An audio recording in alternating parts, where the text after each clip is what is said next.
Hey everyone, welcome back to another episode of the Brawn Body Health and Fitness Podcast. I'm so glad that you're joining us today.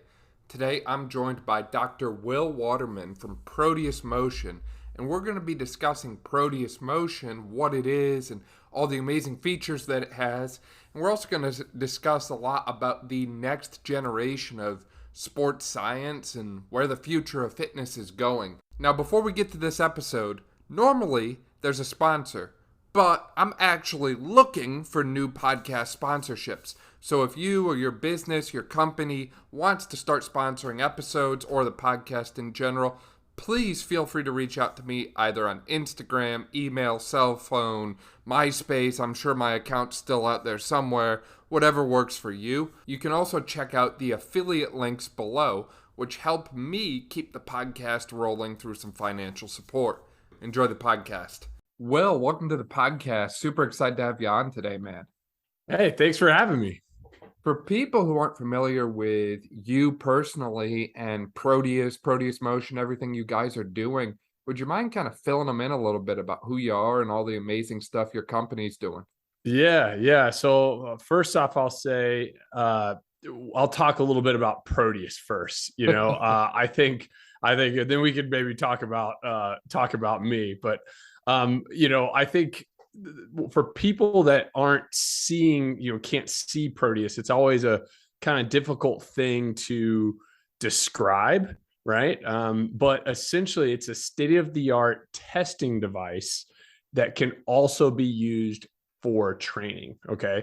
And it is a machine that can measure in 3 dimensions for the first time ever. So when you think about doing testing, on individuals at a gym or, what you're typically going to do in a PT clinic, right? Everything that we test right now, we do using resistance modalities that are coming from a single plane of movement, right? So, single plane of resistance. But with Proteus, we can now measure in all 3 directions at once. So the best way to think about it is that, when you lift up using a pulley or a free weight, that resistance is coming from one direction. In the case of a free weight, it's coming down from gravity. So if you move that weight left or right or, anything but up and down, you're not getting as accurate of a measurement. Well, with Proteus, we can actually measure all 3 dimensions at once. And then the software will then record that and analyze it for your ability to produce power, velocity, acceleration, deceleration, all these things. And then it'll actually give you recommendations on how you should train based on those results. So as a clinician, someone like yourself, you can use it to, with your patients to see how they compare to the injured side versus the uninjured side. Or you could even look at it compared to the norms for whatever group that you're working with. So let's say you're working with a, 18-year-old softball player. You can literally go in and say like, hey, I want to see how this person compares to other 18-year-old softball players, either high school, collegiate level. You can set those filters. And so you can really get a sense for the norm, right? That normative value of what your performance looks like. And then on top of all that testing, you can also train on it as well. The 3D resistance has some unique benefits, and happy to jump into that if we want on training as well. So you can not only use it as a testing device, but you can use it as a training device too. Yeah, so 1,000%, man. Yeah, we'll definitely get into that. And I like how you mentioned that it gives very objective feedback in the testing side of things, because you and I both know, I know you have that physical therapy background, but your 4+ out of 5 muscle strength is probably going to be a little different than my 4+ out of 5 muscle strength. So I'd rather put a number to things instead of just kind of really guesstimating how strong someone is. Totally. Yeah. And that's the thing. And what we really make it easy to do is, the other thing I'll think about, or I want to kind of really emphasize, is less than 5% of human movement is actually in a straight line. Right. So the rest of human movement is all multiplanar, multi-directional, right?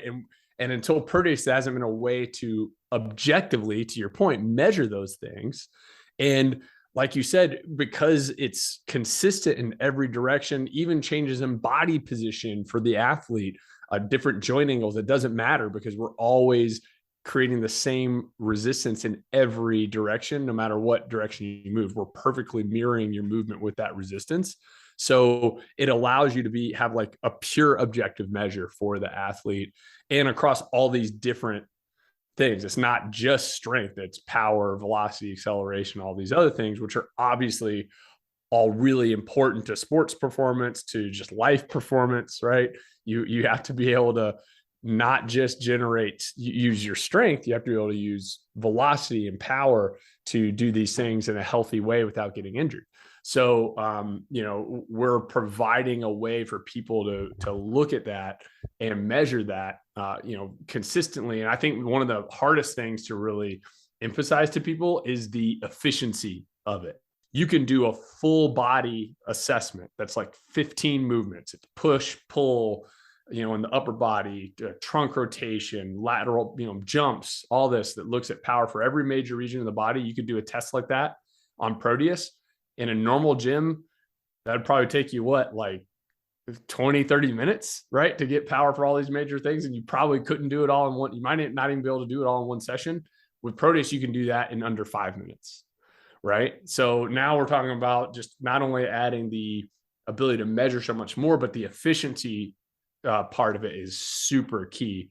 If you're looking at one body part, so someone like you working with injured areas of the body, let's say you wanted to look at a shoulder and you just wanted to look at, internal, external rotation at 0, 90, maybe one other movement, we're talking 1 minute, right, of testing. So think of how much more you can test, you can track that progress, you can show those physicians and the patients how they're progressing, on a week to week, even day to day basis if you want.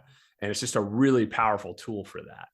Yeah, definitely, man. And as we said earlier, you get the objective feedback for everything, which we think is huge. But I also think that having the computer software and AI to be able to run the data algorithms for you, right? So you'll see where that person is day one, and you can see every step along their journey. And right. If all of a sudden you see a little dip down one day, that gives you the opportunity to actually explore that. Is it time to update your training? Is it, that person didn't sleep well, and you can start to treat the whole person instead of just, doing the same stuff over and over and over again. I think the ability to screen a full body power assessment and overall strength assessment is huge, especially in the speed that you're able to do it with Proteus, because we both know no body part works in isolation. So you mentioned shoulder rotation. Okay, well, in order for me to rotate my shoulder, I'm probably going to need a little bit of movement from my ST joint, scapulothoracic joint. My thoracic mobility is going to play a key there. So if I don't have good mobility and stability in other places of my body, I'm not actually going to get the maximum amount of performance I want out of my shoulder. So just because the shoulder might be the thing giving us the problems, there might be deficits elsewhere. And I'm doing the person in front of me a huge disservice if I don't even take the time to look at them, especially when you have something that'll only take 3 minutes to do that with.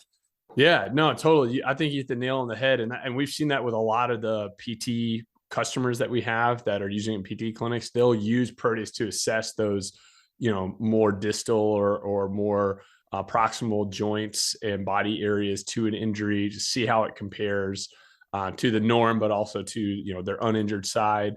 And it's amazing how many times they find, that we learned this in PT school, but how much those injuries do affect these other body areas. And we've even had insurance companies extend care for our PT customers because they see the objective data on how it's affecting other areas besides just the injured site.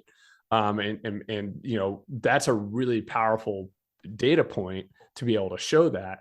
And I think it's just an extension of what we do with the sports performance, world, right? Like when let's say we're looking at someone's golf swing or a golfer, not their golf swing, golf swing, you're not going to use us, you're going to use golf simulator and all that. But if we're analyzing a golfer, you put them through a golf specific test, and we're just looking at each component of that swing. We're looking at their lower body ability to generate power, their ability to generate trunk rotation, their ability to translate power through the shoulders. And it's really just the same concept as you would in the PT world. It's just applying it obviously to a full body and looking more specific movement, versus when you're in the PT world and you're looking at an injured area, you're probably starting with more of the proximal and distal joints to that area, and then comparing it to the opposite side.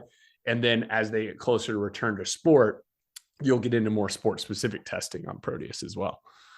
Yeah, 100%, man. So I know Proteus is fairly new to the market, and if people are pulling up pictures and videos of it, they might look at it and say like, hey, I bet you an adjustable height cable column might be able to do the same movement patterns. Nah.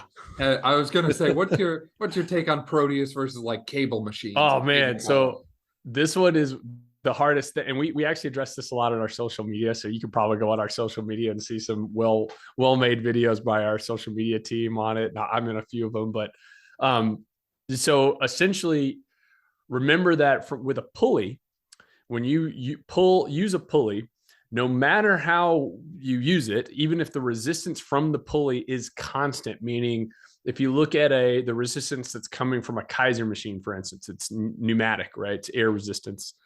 They're very good at creating the same amount of resistance coming out of that pulley. However, if I do something like a trunk rotation, so everyone who's listening, imagine doing a trunk rotation, you grab that pulley and you stand, parallel to it, and you start doing the rotation. Let's say you're going from left to right. You rotate from the left, and then that pulley is at a 90-degree angle with your body, when it's right in the middle of your range of motion, and then you continue all the way to the right, and now it's laying flat across your arm, right? When you do that on a pulley, what's happening is you're getting different resistance throughout the range of motion. So at the beginning, before you pull it out, the lever arm's very small, so the resistance you experience as the user is very low. When you get to that middle point where it's at 90 degrees, it feels a lot heavier, and everyone knows this feeling, right? You get through that middle, it's harder. Same thing when you're lifting doing a bicep curl, with a dumbbell, it's heaviest kind of in that middle area where your arm is creating that long lever. And then you keep going throughout the range of motion, you pull that pulley all the way out, and now the rope's laying across you. It decreases from that center point all the way to there. So what that means is we don't know, or no one can know exactly where that resistance is peaking and where in the range of motion it's peaking. And even a slight change in my body position, if I just angle myself just a little bit to the left, right, or towards the machine, I've now changed where that resistance peaks within the range of motion. And so in theory, it actually makes ability to measure and do that consistently almost impossible, because you never know exactly where that range of motion is, or where that resistance is peaking in the range of motion. With Proteus, when you start that same rotational movement, the resistance is the same at the beginning, middle, and end. It's always perfectly opposing your direction of movement. So that's why it's different. Not to mention, when I bring it back to the starting position, I actually have to use the opposite musculature to bring it back. Whereas with a pulley, you would pull concentrically with one set of muscles and then eccentrically lower back to the other. With Proteus, you're going to pull with one side and then push back in the other. The better way, if we go out at the bicep tricep analogy, or excuse me, the bicep curl analogy, if you do, let's say you're doing a bicep curl with a pulley, you do that bicep curl, and then you'd use the eccentric, lowering using the bicep to get it back down to the start.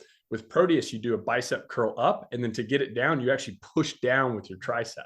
So I'd imagine there's a lot less soreness and that sort of thing with training with the Proteus, right? Because it's concentric only training in that sense. Yes, we like to say concentrically biased, just because it's impossible to fully eliminate the eccentric phase, but it is mostly concentric.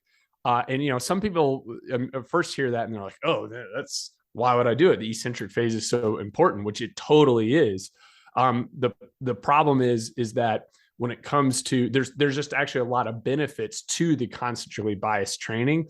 And it's mainly around a couple of different factors.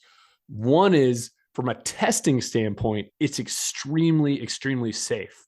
So I can do a maximum effort test. And because I don't have to worry about the eccentric control after I do the maximum effort, it's way safer. It's the same reason why tossing med balls for distance, like people don't get hurt doing that. That's a concentrically biased activity. Or cycling, that's a concentrically biased activity. Pushing a sled, also concentrically biased, right? There's lots of examples out there, but it also allows us to be super efficient in our testing. Because anytime we do a movement, if I do a bicep curl or a bicep test, I immediately get to look at the tricep as well. So that adds to our efficiency, because we go bicep, tricep, right? But then there's just from a training standpoint, you could still do your typical, concentric and eccentric, type training with typical weights. But if you add in Proteus, you're going to add a lot more volume without necessitating the increased recovery, right? Because concentrically biased training allows that to happen. It's like, you can always add a biking session on to the end of a workout and it's not going to hurt anything, right? But now imagine being able to add all this extra volume of training that's really beneficial to not only just the metabolic conditioning of the individual muscles you're working, but also the neuromuscular conditioning and training, right? I'm getting a lot more muscle firing with Proteus over that range of motion than I am lifting weights, even during just the concentric phase. We've shown that the EMG activity is way higher for a longer period of time, comparing to the same resistance, on Proteus to a pulley or a cable. So you get to add that neuromuscular stimulus for that longer period of time, and that recovery is going to take 24 hours, right? It's not going to take several days, which is what would happen if you were to, do the same amount of volume with, that included eccentrics. So yeah, it adds the ability to add another layer of training complexity, volume, and neuromuscular stimulation that you just wouldn't have without the technology. As you mentioned, eccentrics are important because obviously we need to slow and control motion. However, I always ask people, why is it that you're doing what you're doing in your training? So if you're doing the eccentrics to work on that slow controlled movement, hey, keep doing it. But if you're doing eccentrics because, you think it's going to lead to better muscle strength gains and that sort of thing, then, that's not the only way to get stronger. Or if you're doing eccentrics because you want tendon health and tendon loading, from what I've seen lately, it's more about total time under tension than it is the eccentric phase alone. Isometrics. And you could probably hit isometric contractions on the Proteus machine, I would imagine. But I mean, why not just focus on super slow and controlled concentrics? You can ramp up time under tension by just doing slow controlled movement. Totally. And I'm sure you'll wake up muscles you didn't know you had by doing those, say, pitching motion kind of thing here. Going down super slow and going back up super slow. Yeah, I would say PNFs, like, those type of movement patterns, do it on Proteus and you'll feel the difference on how much more of your body is activated during that. And something that's really interesting is the proprioceptive feedback the resistance gives you. So for people who know the difference here, there's open chain and closed chain exercise, right? Open chain, obviously, is something like a bicep curl. Closed chain is something like a push-up, right? Or if we do the same type of comparisons here, if we're working on the chest and we're doing pushing movements, a closed chain exercise is a push-up, an open chain exercise is a bench, right? And there's different things as PTs that we're trained on that happen to the joints and the muscles and the nervous system during open and closed chain exercises. Proteus is the only thing I know of that is a hybrid of open and closed chain. It gives you the feedback and arthrokinematic kind of environment of a closed chain, but which is very safe, lots of, joint congruency, lots of, stabilizers active, but you're doing it in an open chain pattern. So what it ends up happening is you do something like that PNF and you do a split stance, you're in a split stance and you're doing that PNF. Because you have to be organized from the beginning of the movement all the way through the end, you literally, and we call this the Proteus stumble. When you first do these exercises, and you're not used to it, you almost lose your balance because you have to be so much more grounded the whole way through. You have to be organized. As soon as you start that movement, you push down on the, doing the handle, doing that PNF, the shoulder blade muscles, all the scapular muscles are active. The core is active. Your hips and feet and everything you feel activated from the ground all the way through your body into your hand where you're grabbing onto the handle. And that's from that proprioceptive feedback and from that and due to the resistance being consistent the entire way through and never changing, it never gives your body a break from being organized, so to speak. So it's a really different experience. Everyone, when they do a trunk rotation or something like that the first time, they always take a little stumble forward or backwards because they're not used to having to have that organization. Their brain is thinking pulley or med ball, and it feels completely different. After a couple of reps, yeah, obviously they find the groove and they get into it. And what's really cool is to see the carryover after they do it. So if they do some of these activities, you say like for a warm up before hitting a golf ball, doing a bullpen or something like that, and then they go do that, we've actually seen some performance increases happen immediately after doing Proteus warm-ups. And we think it's because of this high neuromuscular activation, kind of like a post-activation potentiation effect that allows them to then sequence things more correctly in their actual sporting movements. And there needs to be way more research on this, but it's been pretty like consistently seen with a lot of our customers who have that type of practice. Definitely. I mean, look at, RPR, reflexive performance reset, or even just the power of mentally picturing yourself doing something in your mind and then what you can do afterwards, right? Like there's some crazy power to the neurological system as it comes to strength and power and athletic performance that we don't quite know how it works, but it certainly works. Now, as you were talking there, I know that you were mentioning about the strength and resistance and how it adapts based on the movement. Are you able to see on the objective data where in a motion or movement someone slows down or speeds up or changes their pace? Yeah, exactly. So whenever you do a test on the system, for every repetition, we record the path of your movement. We actually have a 3D rendering of that movement in one of the analysis screens where you can see where the speed and power peak and where it's, slows down. And so we can actually create these power maps. And what's super interesting or valuable about that is really in the rotational movements. So if you're a rotational athlete, baseball, golf, tennis, even like MMA, combat sports, you can see where in the range of motion your velocity and power is peaking. And obviously you want that to peak at ball contact, or, in the fighter's case at, fist to face contact or whatever. But, you can actually look on the power map and see where that red zone of peak power is occurring. And then if it's occurring too late, that's an indication that instead of maybe, let's say your power value and your velocity values were good, you're happy with those, but they're occurring too late in the range of motion, then what we want to encourage is to work on acceleration, right? So that peak power and velocity occurs earlier in the range of motion so that, you're getting more optimal ball contact and more optimal expression of that power. Right. And that opens up a whole new opportunity for physios, strength coaches, even athletic coaches to start playing around with the cues they give their athlete. Back in the spring, I had a conversation with Dr. Frank Dick, who really emphasized the importance of correct cueing for the athlete sitting in front of you. So if you're working with that boxer or MMA fighter and you're trying to get them to throw a really hard punch to knock someone down, then you might say, with the first one, hey, just brace your core as you punch and then see what the power looks like.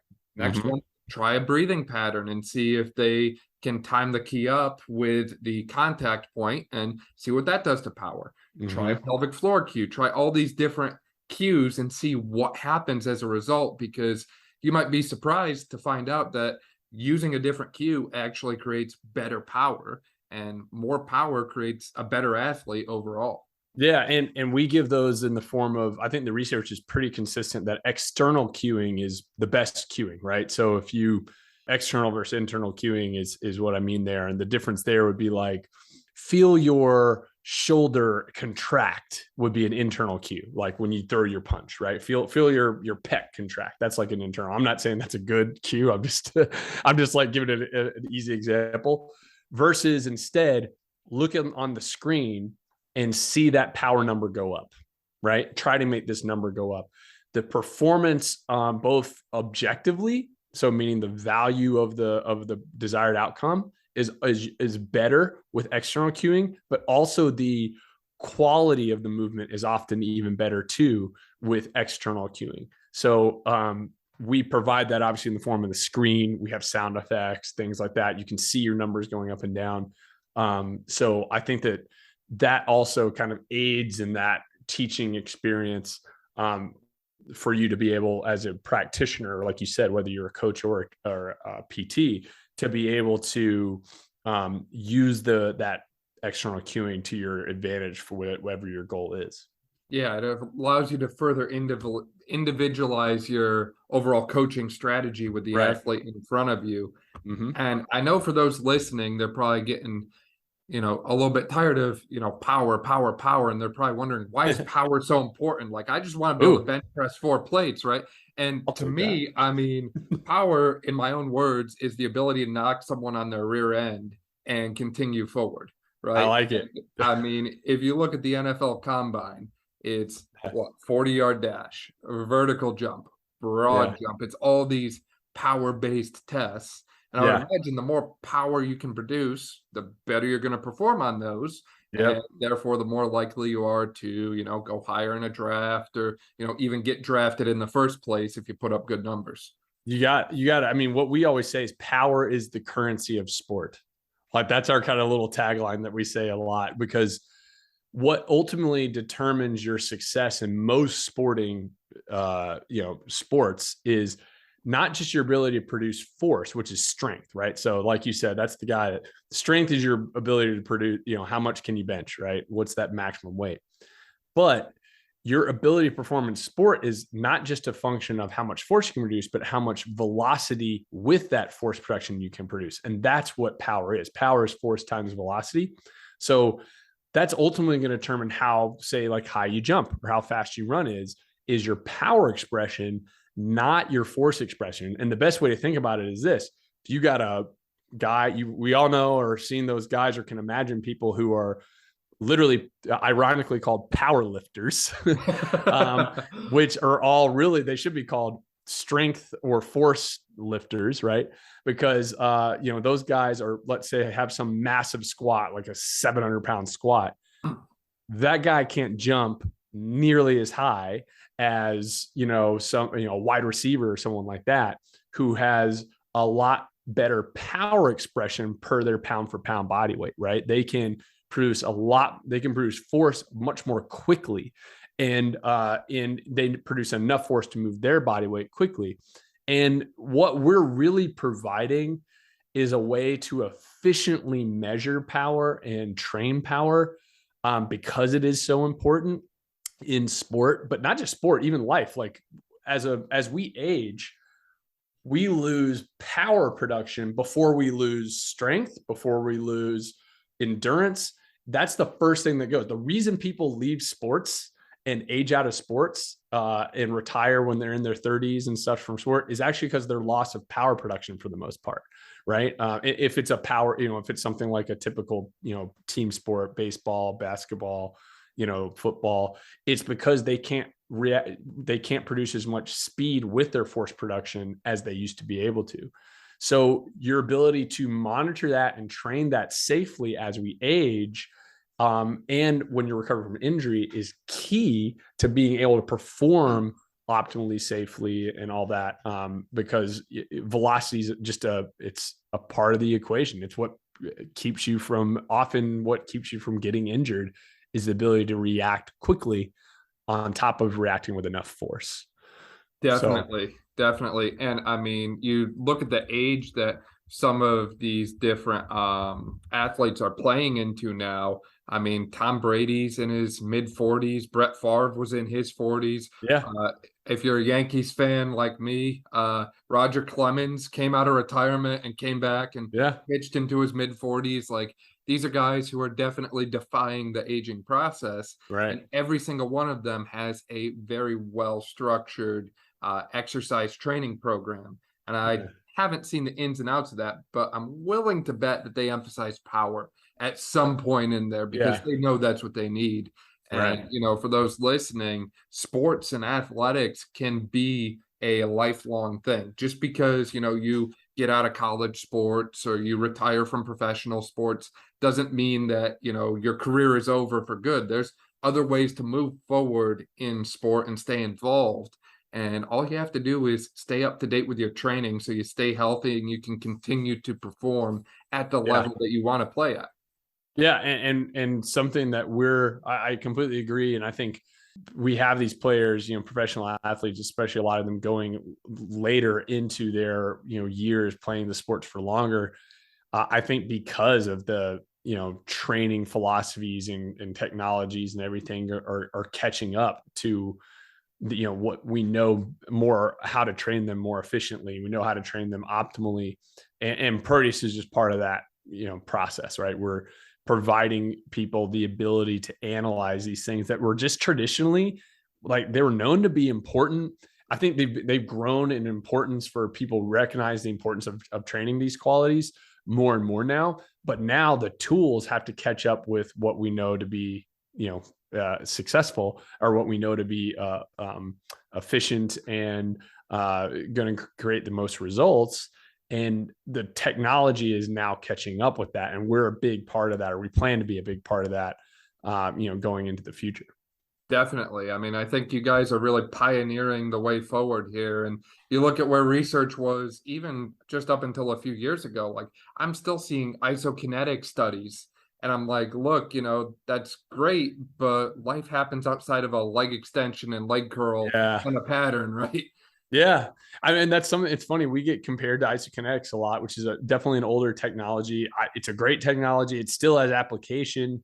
But the difference in us and isokinetic is kind of interesting, just as a quick sidebar. So isokinetic, right, is isokinetic. It means same speed. So it gives you varying resistance at a set speed, right?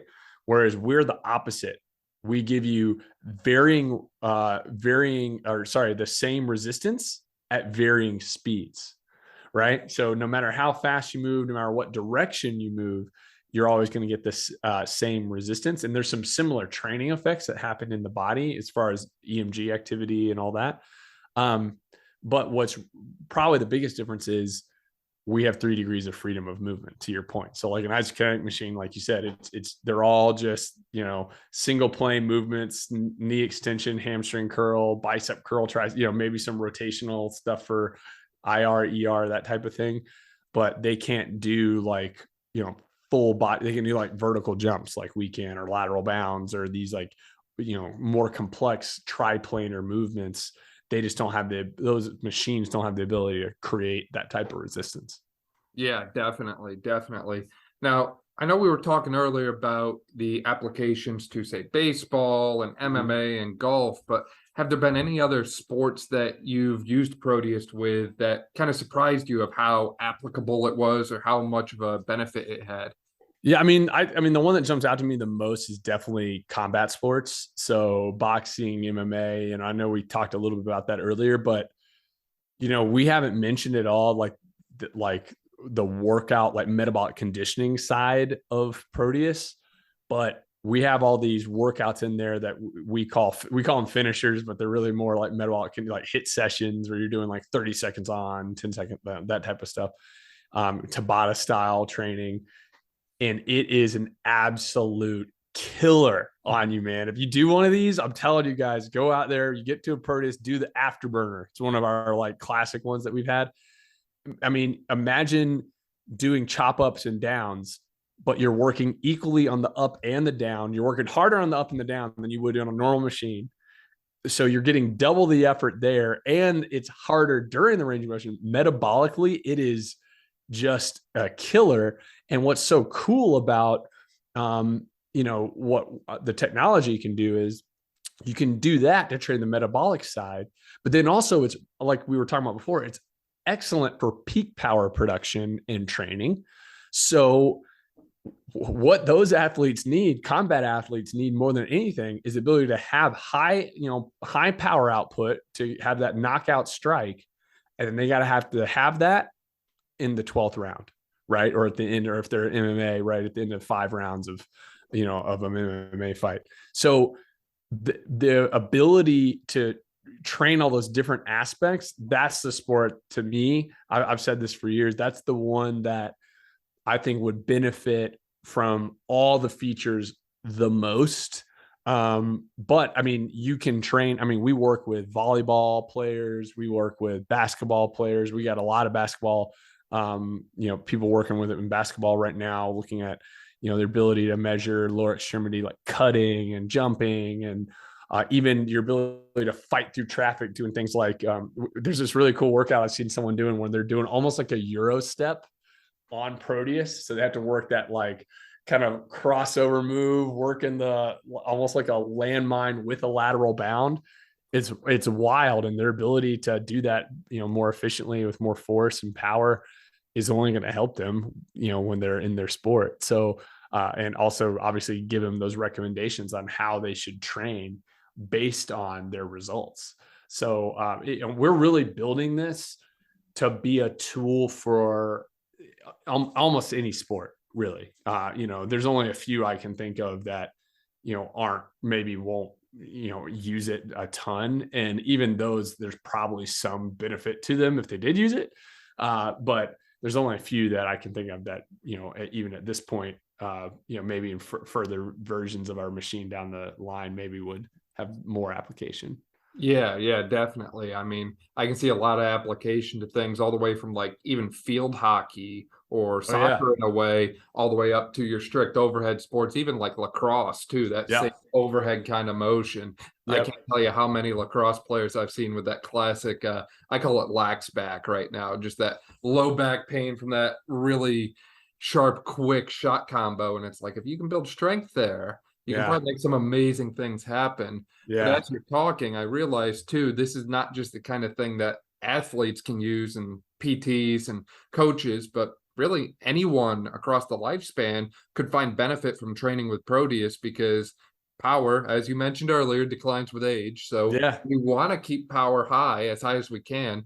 And there's nothing wrong, in my opinion, with someone going out, doing some exercise in a Metcon or Tabata kind of style, like you mentioned, and torching a few calories and getting up and getting active. So I think this is something that could really benefit anyone, regardless of your situation. And you can scale it up or down on resistance, probably as low as you want to go and as high as you want to go. Yeah. I mean, our biggest fans are actually, some of our most adamant fans and users are actually 40 to 60-year-olds, and in particular, women actually, that are using it not for any particular sport, right? I mean, some of them play sports and stuff, but just that the type of workout that you get on it, and also how safe it is. Like your risk of injury is super, super low, which is really important when training for power, right? Because inherently with traditional training modalities, that type of training comes with a lot of injury risk. And we've kind of eliminated that because it's, momentum minimized and,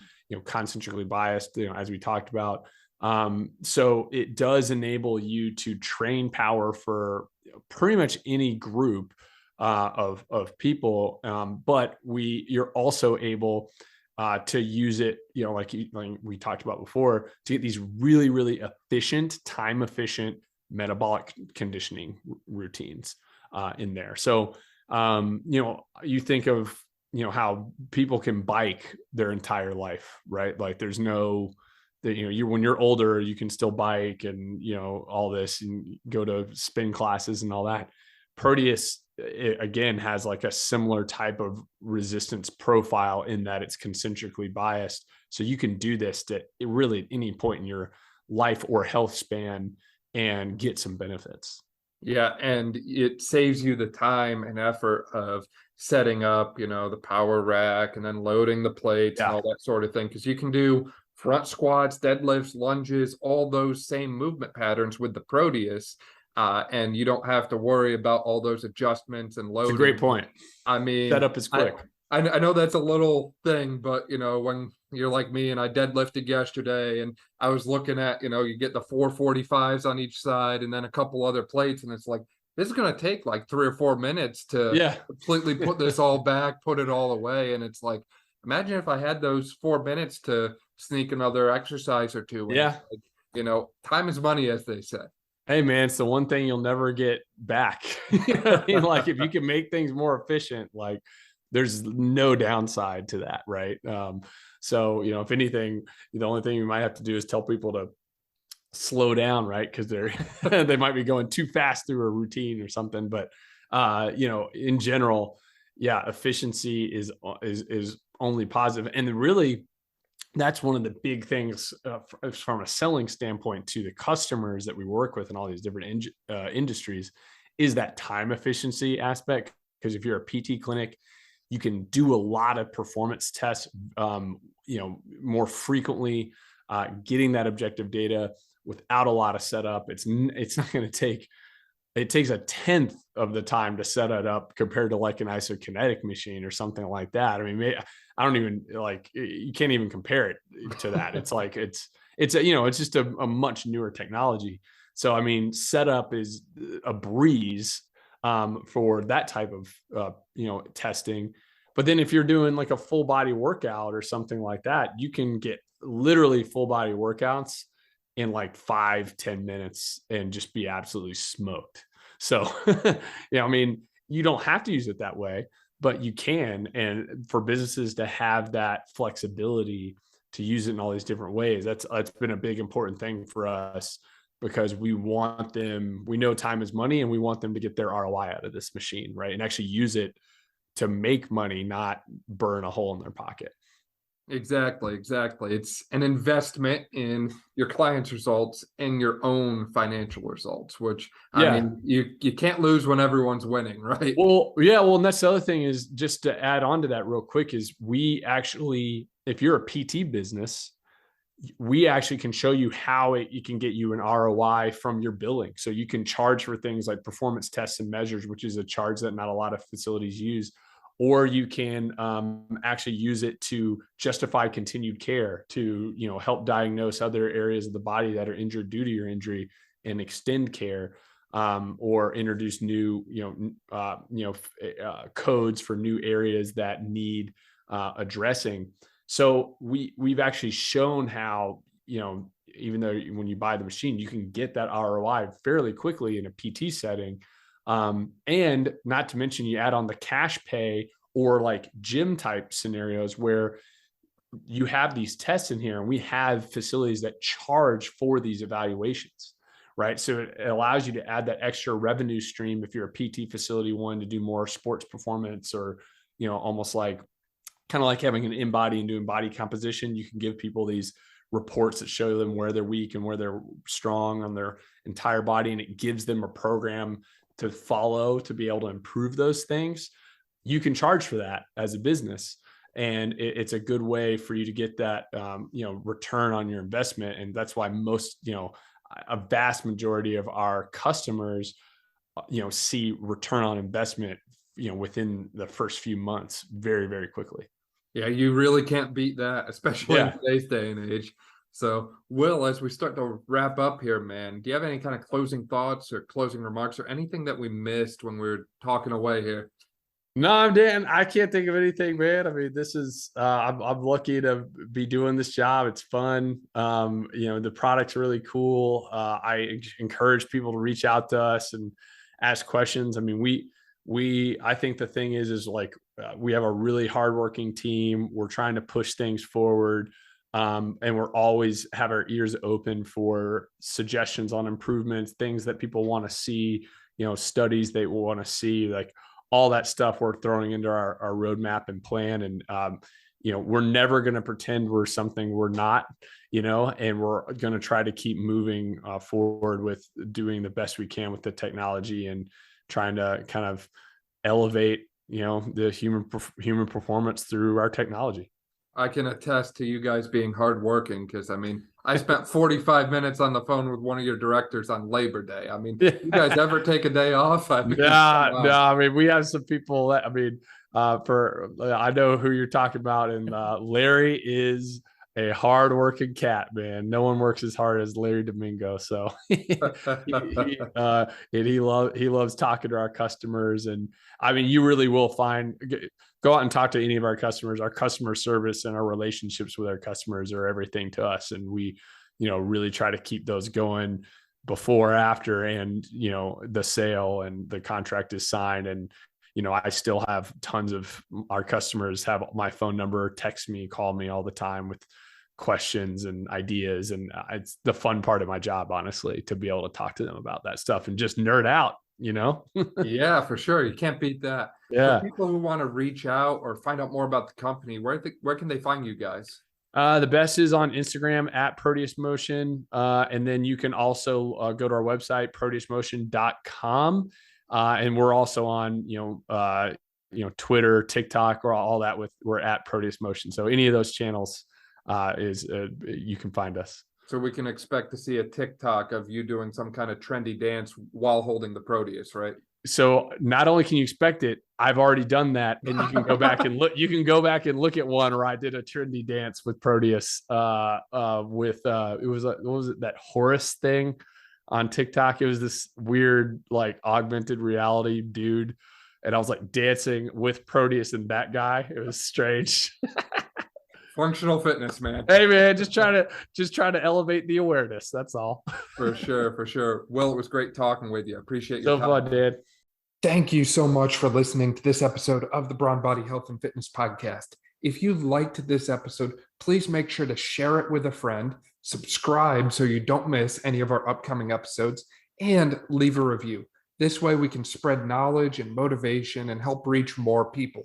Thank you again for listening, and I'll see you next time.